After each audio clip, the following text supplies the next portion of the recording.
guys, it is Monday, May 11th. Forgot what day it was. I am here with our member of the week, Monica Evans, with Better Homes and Gardens Real Estate. And again, we've brought our member of the week program back virtually. We're very excited to keep this going and to thank, of course, our wonderful sponsors, MMA Insurance and Siebert and Reynolds CPAs, for being our member of the week sponsor for the year. So we have Monica with us today, and she's going to do answer a couple questions that we have for her, and we get to learn a little bit about who she is and what she does. So Monica, tell us about who you are and what you do. My husband and I are both Pickerington natives. We both grew up in old downtown Pickerington, both attended Pickerington High School long before there was an Opportunity Way. Don't want to date us too much, but we were around for a while. And of course, we were always involved in our community. Sports, as you know, music, all of those things that you do in school. And then, of course, as adults, we still lived in downtown Pickerington for quite some time. I had a career with door-to-door makeup sales and was a member of the chamber back in those days. And we also were members with our previous company, a construction firm that my husband and I and a partner had for several years. Members of the chamber then. We've been involved in the community then probably, I would say our lives would be about it. Even though we have moved out of town, we only live a few miles away, just about 6 miles from downtown.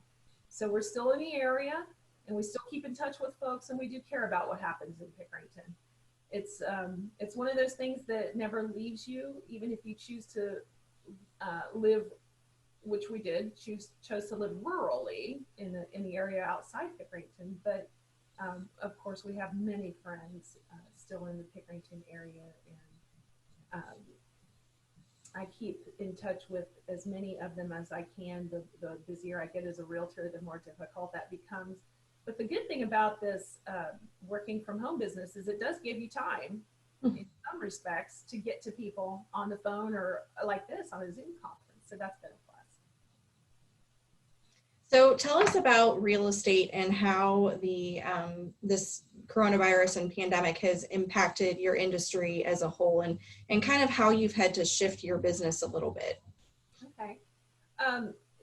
It's been interesting to see the differences that have come about because of this crisis.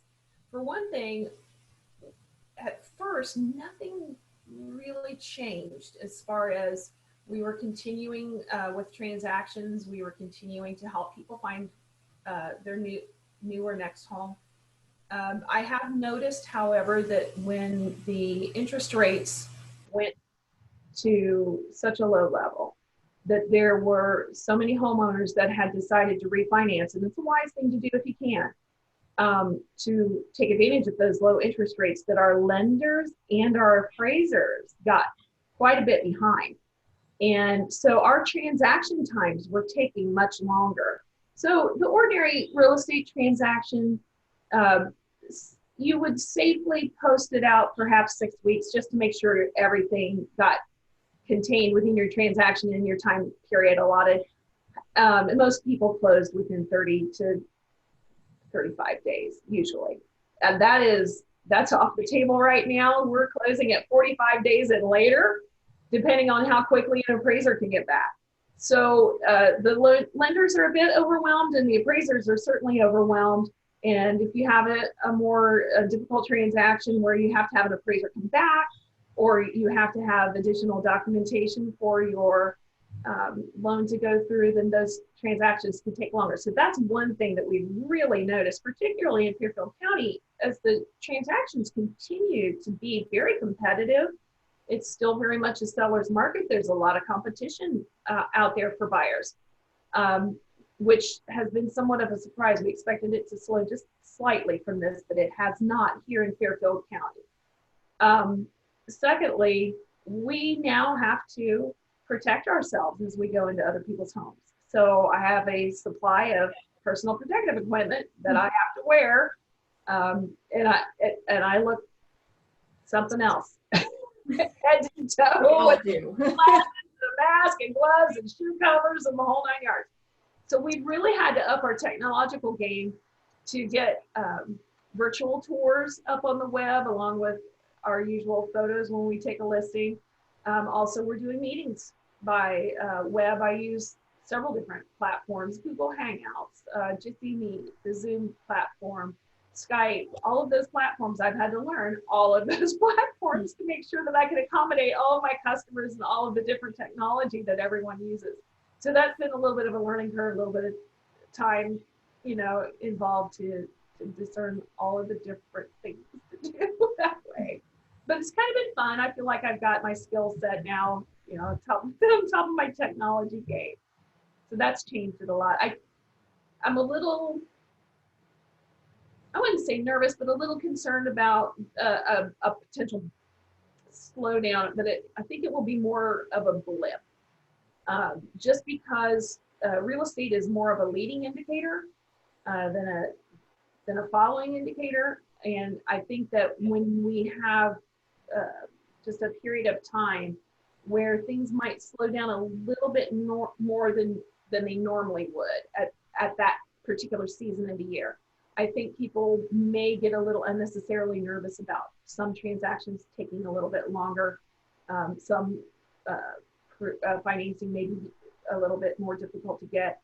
I don't think it's going to be long lasting. I think we'll pop right back up into the seller's market that we've become accustomed to for a while.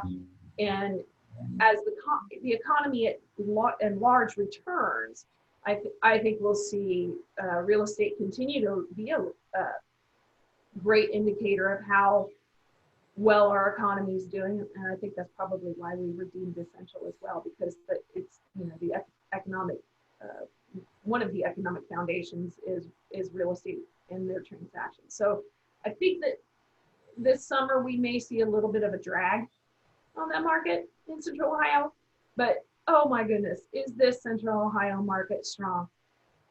We have such diversity of employment here in Central Ohio. We have such a diversity of people and skill sets and industries and economics, and the Central Ohio area is very strong economically, and that supports our real estate market. And I don't see that going anywhere. I just see a little bit of a blip. Wonderful. Well, if somebody is interested in either buying or selling a house, how can they get a hold of you? The easiest way, of course, is to get me by phone, email, or my website, which oddly enough is my name, monicaevans.realtor. Just spell my name out, MonicaEvans.realtor. And it will take you to my webpage from where you can search. You can also sign up for alerts. If you want to save a search of a particular area and a particular type of home that you're looking for, there's a function on my website that allows you to save that search. And as soon as a new property comes on the market that matches your criteria, it will shoot you an email. So you can get a hold of me right away and get in the door first. Awesome. Which is important. Yes, it is. Absolutely. Especially as hot as the market is in this community. So there you have it. We have Monica Evans with Better Homes and Gardens Real Estate with us, who is our member of the week for the week of May 11th. Once again, thank you to MMA Insurance and Siebert and Reynolds CPAs for being our wonderful sponsor. And if you need to buy or sell a home, reach out to Monica and she will get you taken care of. We look forward to highlighting next week's member of the week and congratulate you again, Monica. And we hope to see you in person very soon. Let's hope. Thank you.